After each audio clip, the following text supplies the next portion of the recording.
उसी प्रिंसिपल को हलाल वालों ने एक्सटेंड कर दिया है और नॉन मुस्लिम्स को वो फोर्स कर रहे हैं। पहले तो वो अपने लोगों को कहते हैं कि हर चीज हलाल लो, भी लेकिन अलाइंड हलाल होते हैं। इन्वेस्टमेंट भी हुआ था और वो हलाल इन्वेस्टमेंट जो हुआ था वो सब लेके भाग गए थे। पाकिस्तान में जो हलाल बैंकिंग का जो एक्सपीरियंस है उससे यही दिखता है कि वो पैसा लूटने का ही एक मेथड है।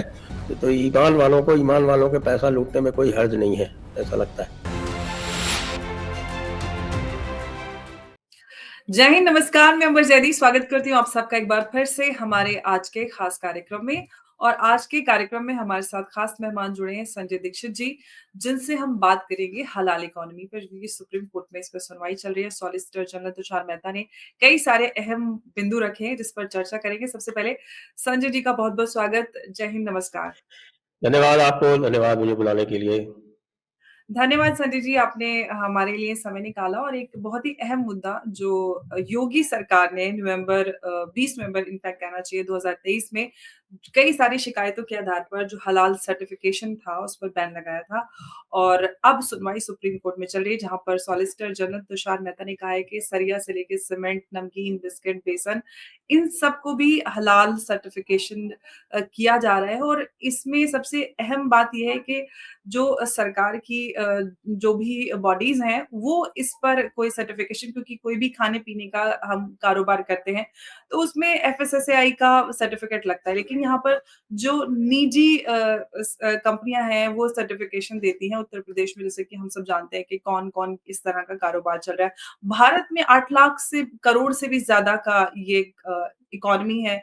और उम्मीद की जा रही है कि 2025 तक ग्लोबली 7.7 डॉलर्स की, ये ट्रिलियन डॉलर्स की इकोनॉमी ये पहुंचने वाली है। संजय जी, सवाल ये है कि जब ये शुरुआत हुई थी हलाल इकोनॉमी की और हलाल सर्टिफिकेशन और प्रोडक्ट्स की, तो ये डर था कि कहीं हिंदुओं को तो इससे ऐतराज नहीं होगा। लेकिन अब सबसे ज्यादा बेसिक होता है कि आपको मीट हलाल चाहिए होता है, लेकिन अब ये दायरा बढ़ता जा रहा है और इसके पीछे का जो एक बड़ा उद्देश्य है वो सामने आ रहा है। आप जो ये सारी चीजें हो रही हैं, उत्तर प्रदेश से इस मसले की शुरुआत हुई, आप इसको कैसे देख रहे हैं? आप सुप्रीम कोर्ट तक पहुंच गया मामला। इसको अगर नक्शल में बोले तो this is peaceful plunder by the peacefuls. और आप भी जानती हैं कि थियोलॉजी में plunder is a valid means of gain. तो उसी को भाई लोगों ने एक तरीका निकाल लिया है। और वैसे 20 नवंबर 2023 को ये नोटिफिकेशन निकाला, लेकिन इसके पीछे का बड़ा लंबा इतिहास है। और आप ये याद हो, इसके बारे में पता नहीं हमारी आपकी बात हुई या नहीं हुई, कि हमने जयपुर डायलॉग्स पे ये मामला कई वर्षों पहले उठाया था। जी और उसको उठाया था और फिर आपके सरदार जी हैं, जी जी जी झटका वाले। जी। तो उनके साथ में मिलके कई सारे हमने प्रोग्राम्स भी किए थे, कुछ पिटिशंस भी तैयार की थी। और उस वक्त फोकस ये था कि भाई जनता को जागरूक किया जाए, और दूसरा दिल्ली म्यूनिसिपल कॉरपोरेशंस को और अदर्स को ये पिटिशन वगैरह करके। और उसमें पहली सक्सेस तब हुई थी जब दिल्ली एमसीडी ने ये मैंडेटरी कर दिया था रेस्टोरेंट्स के लिए, और जो लोग, जो बचर शॉप्स थी उनके लिए, कि वो क्लियरली लेबल करें हलाल और झटका। क्योंकि there is a large body of people specially among Sikhs, उनके लिए तो कुट्ठा मीट जिसको बोलते हैं, जो हलाल मीट है उसको कुट्ठा मीट बोलते हैं उनके यहाँ, वो तो उनके यहाँ उनकी रहत मर्यादा में प्रोहिबिटेड है, सो प्रोहिबिटेड है। और हिंदुओं में भी ये माना जाता है कि जो यदि मांस खाते भी हैं तो जो लीस्ट क्रूएल मेथड हो स्लॉटर का, वो अपनाया जाना चाहिए। और this is well known that हलाल is a very cruel method. अब उसका कोई लॉजिक नहीं है, वो किताब में लिखा हुआ है, बड़ी किताब में या छोटी किताब में, हदीस में है शायद। तो उसकी वजह से कि साहब की उन तो हलाल ही खाएंगे। और एक प्रिंसिपल है जिसको कहते हैं ना, दी मोस्ट इनटॉलरेंट विंस। ये एक आर्टिकल है नसीम निकोलस तालिब का। अच्छा, वो है भी किस कॉन्टेक्स्ट में? वो कोशर के कॉन्टेक्स्ट में। तो जूस जो है वो हर चीज को कोशर करके खाते हैं, तो वो कोशर के कॉन्टेक्स्ट में है the most intolerant to wins. तो उसी प्रिंसिपल को हलाल वालों ने एक्सटेंड कर दिया है और नॉन मुस्लिम्स को वो फोर्स कर रहे हैं, ना केवल फोर्स कर रहे हैं बल्कि पहले तो वो अपने लोगों को कहते हैं कि हर चीज हलाल लो। अभी तो आपके हलाल हाउसिंग तक आने लगी है, आपने देखा होगा। एब्सोल्युटली, केरला में हाउसिंग सोसाइटी बनी थी। हाउसिंग सोसाइटी हो गई है कि साहब की वो हलाल है। मुझे पता नहीं उसमें हलाल में क्या खास बात होती है, लेकिन बताते हैं कि शायद उनके जो टॉयलेट्स होते हैं वो और प्रॉपरली सच में अलाइंड हलाल होते हैं। इन्वेस्टमेंट भी हुआ था, और वो हलाल इन्वेस्टमेंट जो हुआ था वो सब लेके भाग गए थे। तो जो जो अब हलाल बैंकिंग अभी तक भारत में अलाउ नहीं हुई है, लेकिन वो कोशिश तो करते रहते हैं कि हलाल बैंकिंग भी हो जाए। और अगर पाकिस्तान में जो हलाल बैंकिंग का जो एक्सपीरियंस है उससे यही दिखता है कि वो पैसा लूटने का ही एक मेथड है, और वो बेचारे ईमान वालों का ही पैसा लूट रहे हैं। तो ईमान वालों के पैसा लूटने में कोई हर्ज नहीं है, ऐसा लगता है। अब ये जो है टेंटिकल्स धीरे धीरे कैसे फैलाते जा रहे हैं, आपने खुद ही नाम ले लिया सारी चीजों का कि साहब बेसन भी हलाल है, तो चिप्स भी हलाल है, तो दूध भी हलाल है, जिसका कोई भी किसी भी तरह का कोई रिलीजियस सैंक्शन भी नहीं है उनकी।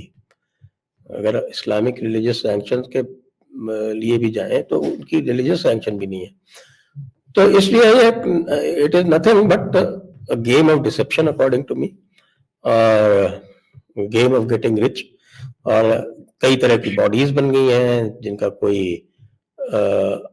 किसी भी तरह का कोई उनके पास सैंक्शन नहीं है, किसी भी तरह के उनके पास कोई अथॉरिटी नहीं है, और वो एक अपना पैरेलल अथॉरिटी बना के चले जा रहे हैं। इसी तरह से मुझे तो इस पर भी आपत्ति है कि सरकार ने जो एक्सपोर्ट होता है कारा बीफ, बफेलो बीफ जो एक्सपोर्ट होता है, तो उसके हलाल का सर्टिफिकेशन भी उन्होंने जमात इस्लामी को दे दिया। अब जमात इस्लामी को सब जानते हैं, it is basically a body that seeks to establish Islamic rule all over the world। ऐसी बॉडी को आपने ये अथॉरिटी दे दी कि वो पैसे लेके एक्सपोर्टर्स का जो बीफ है उसको सर्टिफाई करें। so they are getting rich, और not only they are getting rich, ये जितने भी आप देखते हैं जो अराष्ट्रीय लोग हैं या राष्ट्र विरोधी लोग हैं, टेररिस्ट हैं, यहाँ तक कि आपका क्या नाम है वो जो भी बांग्लादेशी पकड़ा गया जो सैफ के ऊपर हमले में, उनके लिए लीगल एडिफिस या एक लीगल स्ट्रक्चर खड़ा करने का काम इसी पैसे से हो रहा है।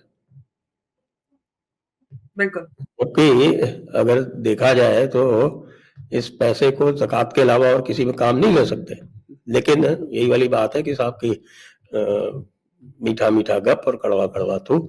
जहाँ पे उनके पास कोई छोटी मोटी अथॉरिटी है उसको तो एक्सपैंड कर देंगे, एक्सपैंड करके उसको कहेंगे कि साहब ये हमारे रिलीजन का हिस्सा है तो हम ये करेंगे। लेकिन रिलीजन का हिस्सा जो है, जो फ्रीडम ऑफ रिलीजन भारतीय संविधान में भी है, वो रिस्ट्रिक्टेड है। वो रिस्ट्रिक्टेड है उसमें, जहां भी इसमें साफ साफ लिखा हुआ है health, morality, integrity of the nation, इन चीजों पे, और where other fundamental rights are affected, they are subject to other fundamental rights in part 3। तो बेसिकली जो आर्टिकल 25 है, it is a secondary fundamental right, it is a class 2 fundamental right. तो उस class 2 fundamental right को दूसरों के fundamental right पे आप इम्पोज नहीं कर सकते, और मुझे लगता है इसीलिए उनको कोई इमीडिएट रिलीफ भी नहीं मिली, और वो केस जो है वो चला गया है 25 मार्च को। और I am surprised that attorney general, आपके solicitor general Tushar Mehta was shocked. अरे भाई, why are you shocked? These are well known facts which we have been putting out in 8-10 साल से तो कम से कम इसको for very very long time. 5 साल से तो मुझे ध्यान है कि हम अल्लाह कर रहे हैं इसके लिए। बिल्कुल, हम लोग इतने सालों से इस पे डिबेट डिस्कशन चल रहे हैं, टीवी पे भी चलता रहता है, ऑन एंड ऑफ हम लोग भी करते रहते हैं, तो पता नहीं उनको कैसे नहीं पता था। लेकिन संजय जी एक बात मुझको सबसे ज्यादा इसी बात पे आश्चर्य हुआ कि my Lord I was shocked. कमाल है यार, इतनी ऑब्वियस चीज जो पूरी दुनिया में चल रही है। सरदार रवि रंजन सिंह जी जो है, उनके साथ मिलकर हमने ये कार्यक्रम शुरू किए थे सबसे पहले, और हलाल के बारे में एजुकेट करना शुरू किया था। वो झटका सर्टिफिकेशन भी करते हैं। अच्छा, वो झटका सर्टिफिकेशन जो है वो काफी पॉपुलर भी हो गया है, क्योंकि it was thought at that time कि भाई एक सर्टिफिकेशन के पैरेलल दूसरा सर्टिफिकेशन होना चाहिए, so that people at least have the choice, उनको पता तो हो। अभी तो बिना जाने जो है वो हलाल कंज्यूम कर रहे हैं। संजय जी, सबसे बड़ी बात ये है कि जब एफएसएसएआई है तो वही ये सर्टिफिकेशन क्यों नहीं करती? जब सरकार की अपनी बॉडी है तो आप खुद कीजिए ना। आप अपने मौलाना स्कॉलर्स आप खुद रख सकते हैं, आप अगर चाहिए।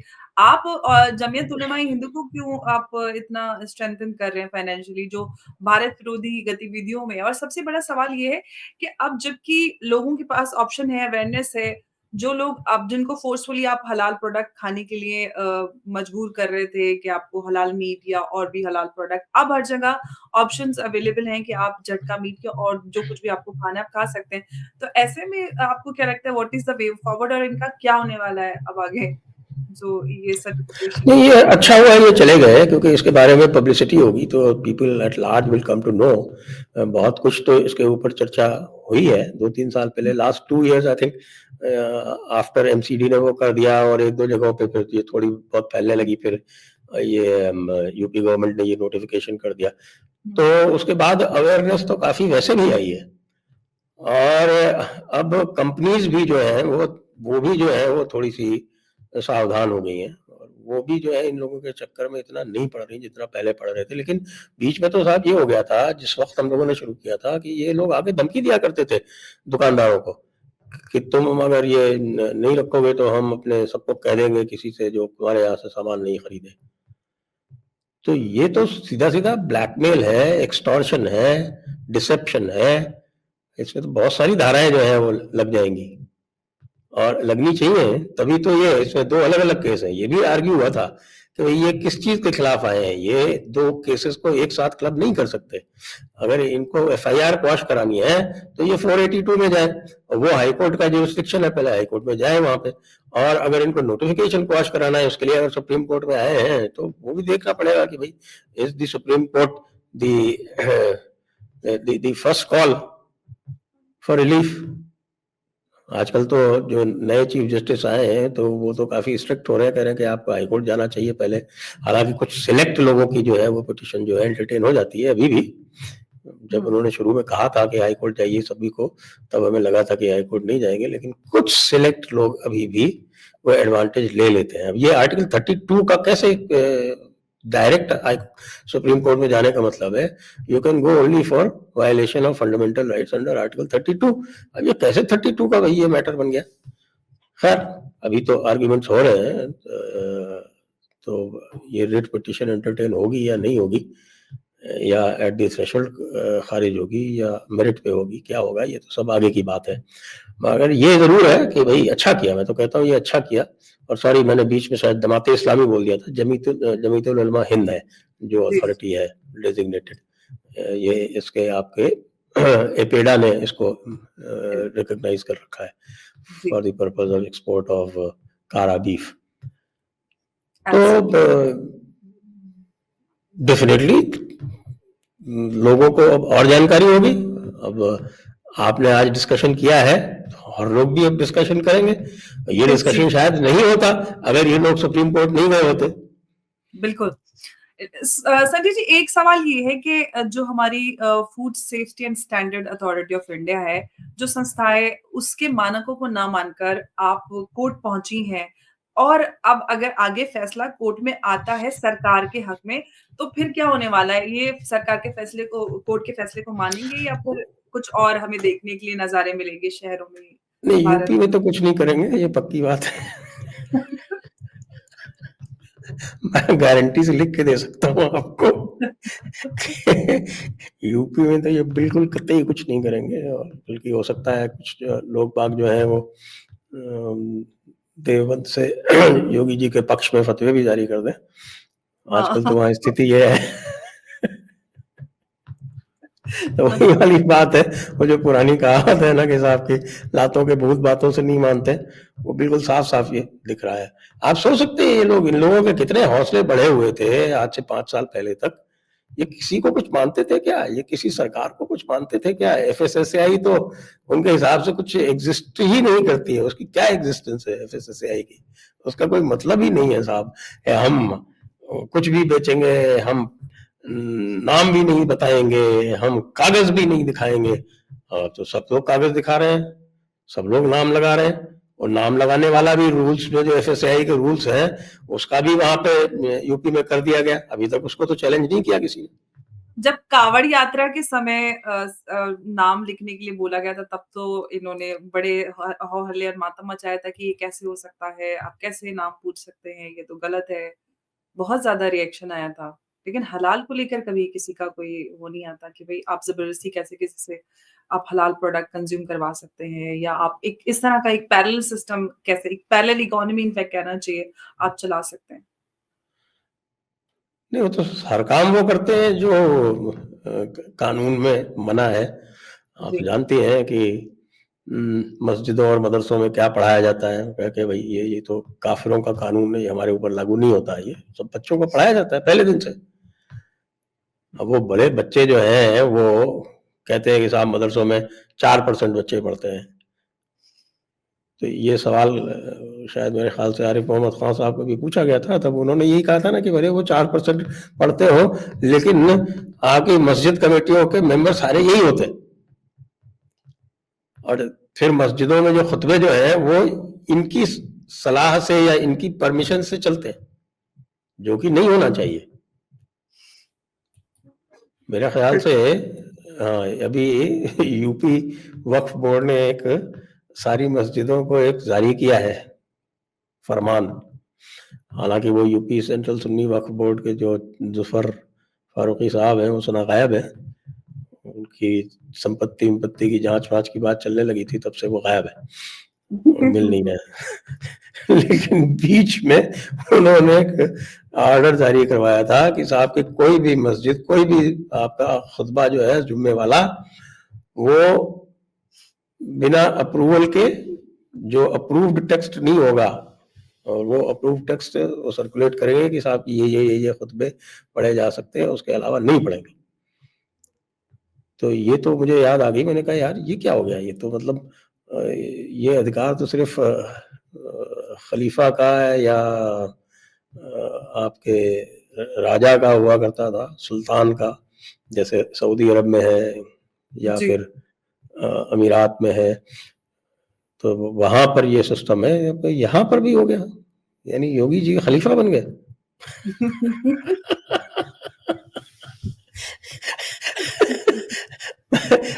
कुछ दिनों में ये सुन्नी सेंट्रल वक्फ बोर्ड या शिया सेंट्रल वक्फ बोर्ड जो है वो योगी जी को खलीफा कौम भी घोषित कर दे तो आश्चर्य मत कीजिएगा।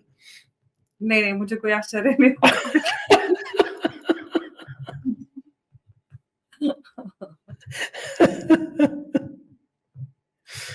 लेकिन संजय जी, एक बात है बड़ी जो महत्वपूर्ण है, क्योंकि हम इस तरह के मसलों पर बड़ी चर्चा करते हैं और मुझे लगता है करनी भी चाहिए, चाहे मॉडर्नाइज़ेशन ऑफ मदरसा की बात करें, हलाल इकोनॉमी, या फिर पर्सनल लॉ से रिलेटेड जितने भी मामले हैं।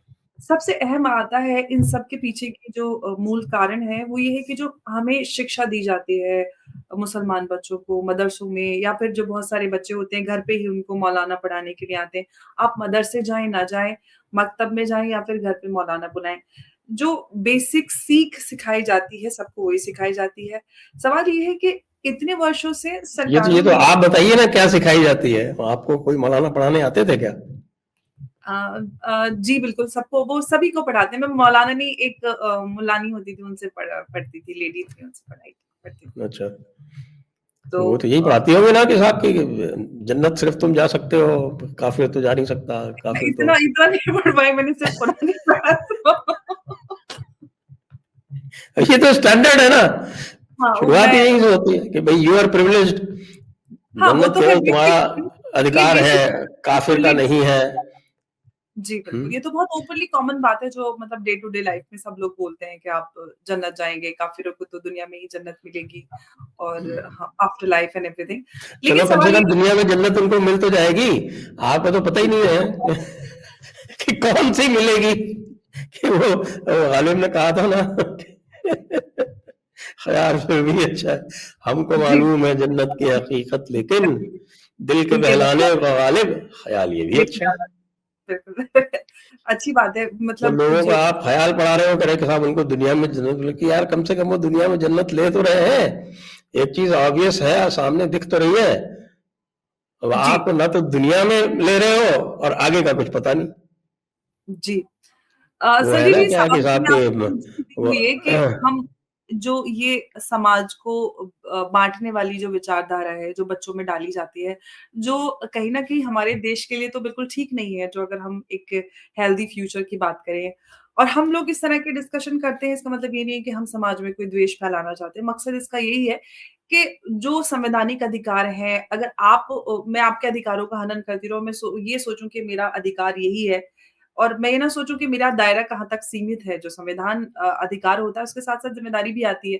तो ये जो अवेयरनेस की बात है या जो सरकारों को ज़िम्मेदारी लेनी चाहिए थी, जो मनमानी चलती आ रही थी इतने समय से, उस पर सरकारें अभी भी मुझे लगता है कि जिस तरह से काम होना चाहिए, हालाँकि योगी जी बहुत अच्छा काम कर रहे हैं, मॉडर्नाइज़ेशन ऑफ मदरसा हो या अन्य जितने भी कार्य रहे हैं, बहुत उनके सराहनीय लेकिन फिर भी ख़ास तौर से मदरसों को लेकर जो एक पाठ्यक्रम वहाँ पे पढ़ाया जाता है, उस पर कोई कार्य क्यों नहीं हो रहा है? आपको पता है ना यूपी में मदरसों का क्या हुआ? मदरसे जो हैं, जो भी रिकॉग्नाइज्ड सर्वे मदरसे से पहले तो जब उनका जब सर्वे कराया। सर्वे कराया गया तो पता चला उसमें पता नहीं कितने फर्जी निकले। जी, कोई 60-70% फर्जी निकले। जी। और जो बाकी 6-10 में जब है। उनके ऊपर रेगुलेशन किया गया तो उसमें से 90% जो है उन्होंने अपने आप को डी रिकॉग्नाइज करवा लिया। जी, तो अभी तो कोई 1600 मुश्किल से 1500-1600 मदरसे जो हैं वो रिकॉग्नाइज्ड हैं। और ये दिखाता है कि इस समाज में आज भी अ, जो यूनिवर्सल वैल्यूज हैं उसके प्रति कोई रिस्पेक्ट नहीं है। उनका ये मानना है कि उनकी जो किताब में जो लिखी हुई वैल्यूज हैं वही उनको पूरी दुनिया पर नाफिज करनी है। जी। They have to force. और इसीलिए एक बड़ा फेमस खुतबा आता है ना फ्राइडे को, ये ए खुदा हमें कौमुल काफिरीन पर गालिब कर, 2.286। तो ये स्पिरिट तो ये है कि हम अपनी चीज जो है वो दूसरों के ऊपर इम्पोज करें। और उनको ये भी सिखाया जाता है कि साहब कि यही होना है और आखिरत है, जिंदगी एक है, अर्थ फ्लैट है, वगैरह वगैरह। और सूरज चक्कर लगाता है पृथ्वी के। एक तो साहब बड़े जो आलिम हैं आपको पता ही होगा, आला हजरत साहब, उन्होंने तो 3 जिल्दें लिख दी। 3 वॉल्यूम की बुक है उनकी, जो ये प्रूव करती है कि ये जो धरती है, जमीन जो है ये है साकिन, और सूरज जो है इसके चारों तरफ चक्कर लगाता है। और आप और हम जो करते हैं फालतू की बात, वो बकवास है। पता नहीं ये सब जानते हुए भी इस्लामाबाद ने सैटेलाइट ऑब्जर्वेशन सैटेलाइट क्यों भेजी? क्योंकि उससे ये तो मुझे लगता है ये हराम है। ऑब्जर्वेशन सैटेलाइट जो फोटो भेजेगी वो उल्टी पुल्टी भेजेगी, वो गोल जमीन की भेजेगी कि साहब ये देखिए ये जमीन गोल है। तो उससे तो भाई मजहब खराब होगा। और वो भी काफ़िर चाइना की मदद से। वो भी काफी चाइना की मदद से।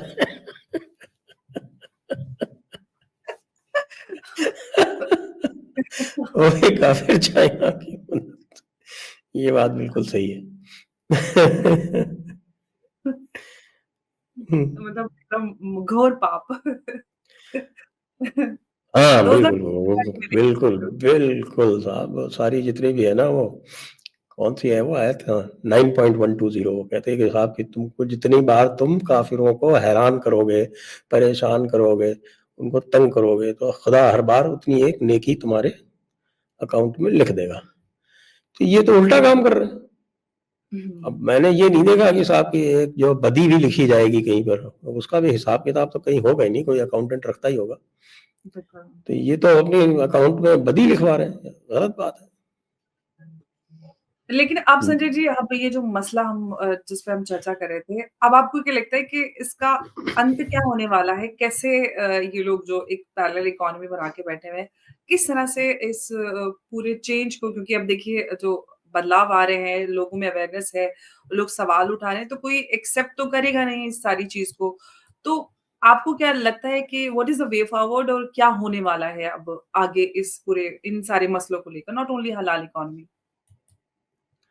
देखिए, ये हलाल इकोनॉमी वाला इशू है, actually becomes it's a global issue now, yes, absolutely. क्योंकि ये काम ये ग्लोबली कर रहे हैं। तो आई ये मीन जो कोई योगी है, 70 बिलियन मैं ये मानता हूँ कि यूएस डॉलर की जो है 25 तक पहुंचने वाली इकोनॉमी, हाँ, तो ऑफ आपने बताया कोर्स ना $7 ट्रिलियन।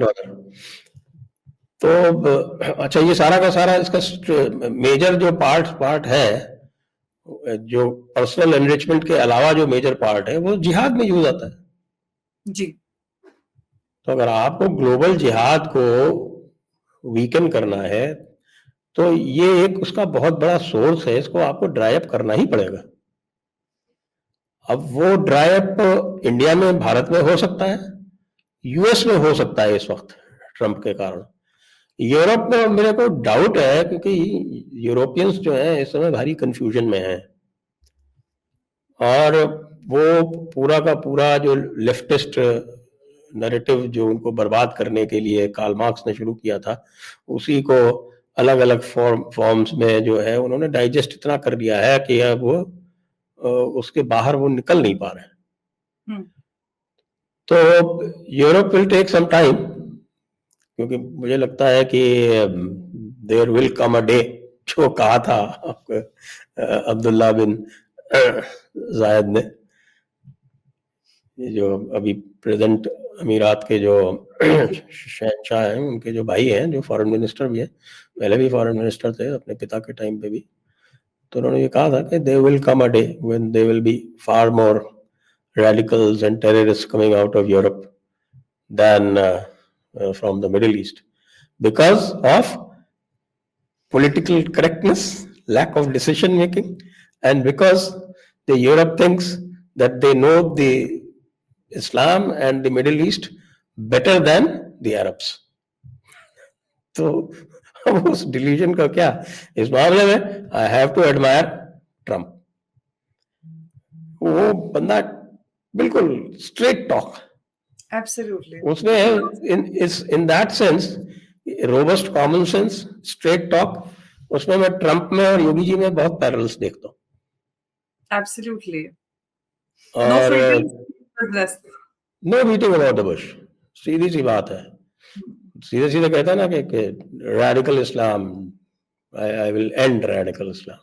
ठीक है, कुछ लोग ये कह सकते हैं कि भाई कि there is nothing like radical Islam and moderate Islam, कह सकते हैं कुछ लोग ऐसा, and there is a large body of opinion that thinks so, क्योंकि आपने जो उसके किताब के संशोधन पे पाबंदी लगा रखी है ना, तो जी। उनके लिए तो दुनिया जो है वो 7वीं शताब्दी 8वीं शताब्दी में फिक्स हो गई है। तो वो 7वीं शताब्दी 8वीं शताब्दी के हिसाब से आप क्या टैकल कर सकते हो 21वीं शताब्दी को?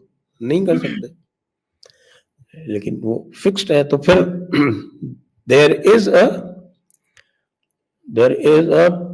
वेरी बिग पुशबैक, और इसकी सबसे बड़ी एविडेंस ट्रंप की जीत है। और ट्रंप की जीत in many ways is historical, and it could be a blow to radical Islam, क्योंकि बहुत सारे जो एक्सियम्स थे, यानी उसको कह देते हैं कि साहब जिनको स्वयं सिद्ध सत्य मानते हैं जो लोग, एक्सियम्स, वो एक्सियम्स उसने टर्न, बिल्कुल ओवर टर्न कर दिया completely. No, nothing like this, we will. अब आप ये देखिए, आप सोच सकते हैं आज से 20 साल पहले भी कि कोई डाउट होगा कि भाई जेंडर्स जो है वो मेल और फीमेल के अलावा भी है। Now he has to issue an executive order that in US there are only 2 genders, male yes. and female. यानी विवेक रामास्वामी ने तो अपनी पूरी जो प्रेसिडेंशियल कैंपेन की थी when he was running in the primaries, तो उसका ये one of the main plans was there are only 2 genders, जिसको ट्रंप ने लिया और उस पर एग्जीक्यूटिव ऑर्डर जारी हुआ। तो I think what he said yesterday, return to common sense. That's very important. And whenever you return to common sense, you will find that this Islamic theology, it doesn't stand scrutiny in light of common sense. Absolutely. और मुझे लगता है कि अब भारत में भी इसकी जो शुरुआत काफ़ी वर्षों से हो चुकी है। योगी आदित्यनाथ जी उत्तर प्रदेश में काफ़ी अच्छा कार्य कर रहे हैं। हालाँकि बहुत सारे लोग हैं, हम लोग भी अपने लेवल पर जो कुछ कर सकते हैं वो करते आए हैं और करते रहेंगे। लेकिन बहुत ज़रूरी है कि लगातार ऐसे मुद्दों पर चर्चा बनी रहना चाहिए और सरकार को भी कहीं न कहीं कड़े फैसले लेने की ज़रूरत है, क्योंकि हम लोग सिर्फ़ चर्चा करें, उससे भी कुछ हो नहीं जाएगा जब तक सरकार की तरफ से कोई एक विल नज़र नहीं आए इस तरह के बदलावों को करने के लिए। क्योंकि हमने उत्तर प्रदेश में देखा, उत्तर प्रदेश क्योंकि वहाँ पर हम इस तरह के मरकज़ हैं बहुत सारे, जो हलाल सर्टिफ़िकेशन की बात हो या हम all India Muslim personal law board की बात करते हैं, तो ये मसले उत्तर प्रदेश से निकल के केंद्र में आ जाते हैं और फिर बड़ी चर्चा का विषय बन जाते हैं।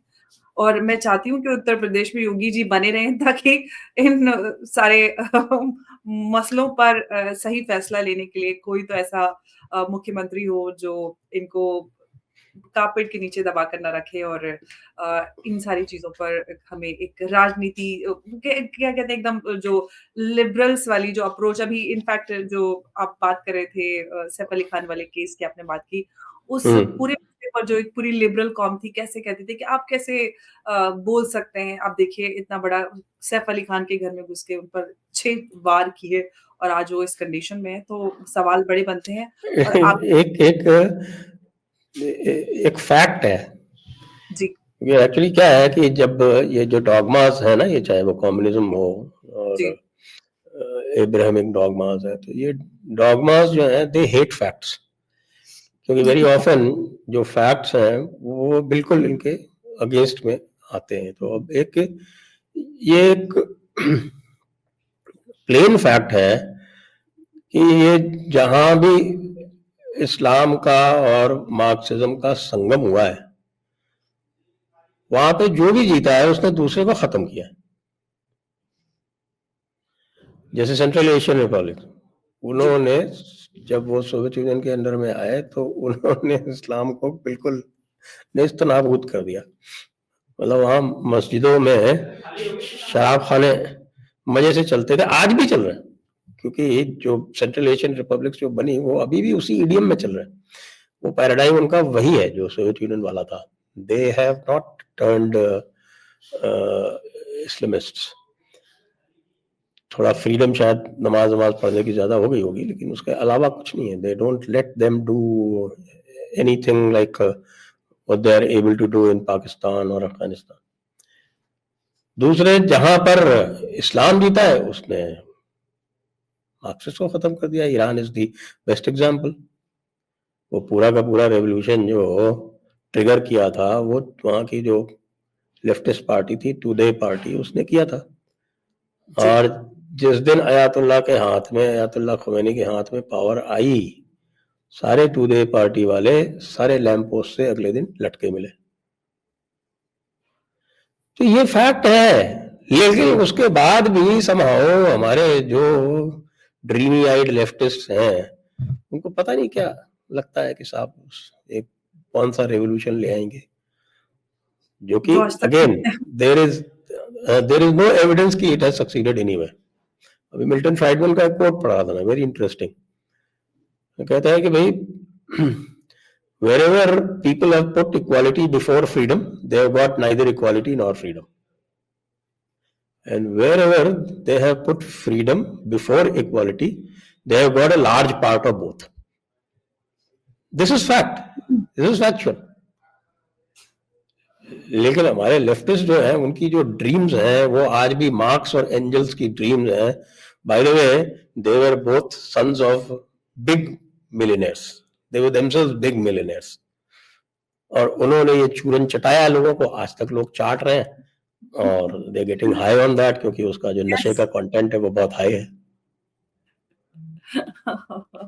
बिल्कुल और मुझे लगता है कि भारत में तो एक बड़ा एंटीडोट निकालने की ज़रूरत है, ऐसे लोगों को रिहैबिलिटेट करने की ज़रूरत भारत में तो देखिए सनातन धर्म is a natural antidote, it's a very natural antidote. इसीलिए आप देखते होंगे कि सनातन धर्म को रन डाउन करने के लगातार प्रयास होते रहते हैं।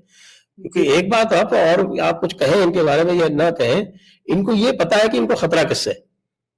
जी, जैसे सोनिया एब्सोल्युटली। गांधी को 2002 में ही पता था कि उसको खतरा किससे है। तो अगले 12 साल तक वो कोशिश करती रही कि उस खतरे को खत्म करे, नहीं कर पाई, तो फिर अल्टीमेटली जो खतरा उनको था वो सच साबित हुआ। तो इन लोगों को ये तो पता रहता है कि खतरा किससे है, तो उनको भी पता है कि खतरा किससे है, तो इसलिए आप देखेंगे कि अंग्रेजों के जमाने से ही इन्होंने जो पूरे नैरेटिव्स बनाने शुरू किए कि किसी तरह से इसको खत्म करो यार, ये बड़ा होमोजेनाइजिंग, एब्जॉर्प्टिव, इंक्लूसिव, इससे हमें बहुत खतरा है। We are exclusivist, we can not be included in them, and we will try कि हम जाके इनके अंदर घुस के और इनको अंदर से खत्म करें। ये तो आप पूरा नैरेटिव जो शुरू से चला आ रहा है ना, आप if you start from Macaulay, go to आप आपके मैक्स म्यूलर ने क्या कहा था कि why is doing the study of Vedas so that he can destroy Vedas. उसके बाद आपके जॉन म्योर और जो अलग अलग जो आपके Dravidian theologist, Dravidianism is also a theology. सबका प्रयास यही है कि भाई इसको खत्म करो, नहीं बताओ यार ये कैसी जगह है यार, 50 करोड़ लोग इकट्ठे हो जाते हैं बिल्कुल एक और पर्व के अवसर पर, बट दिस योगी इज जी डेडली सारे डेंजरस। आई मीन बड़ा दिस इज अच्छा दिस आपने इज ये a death knell for these dogmatic ideologies. Sanjay ji, Yogi ji सारे मंडलेश्वरों से मिल रहे हैं और कुछ लग रहा है कि कुछ बड़ा होने वाला है, कुछ जो योगी जी के साथ तो रोज ही कुछ ना कुछ बड़ा हो रहा है, वो रोज बड़ी लाइन खींच देते हैं which everybody then tries to follow. प्रधानमंत्री जी को भी बनाना पड़ता है, एक है तो सेफ है। उन्होंने अंडर प्रेशर ही तो बनाया, बटेंगे तो कटेंगे के प्रेशर में। जी, बिल्कुल, बिल्कुल, बिल्कुल। तो लोग परेशान भी हैं, यानी भाजपा में ही लोग परेशान हैं, लेकिन उनको उसका फायदा भी बहुत मिलता जी, है। देखिए दिल्ली में 14 मीटिंग करा दी योगी जी की, क्योंकि there is no crowd puller like him these days. Absolutely.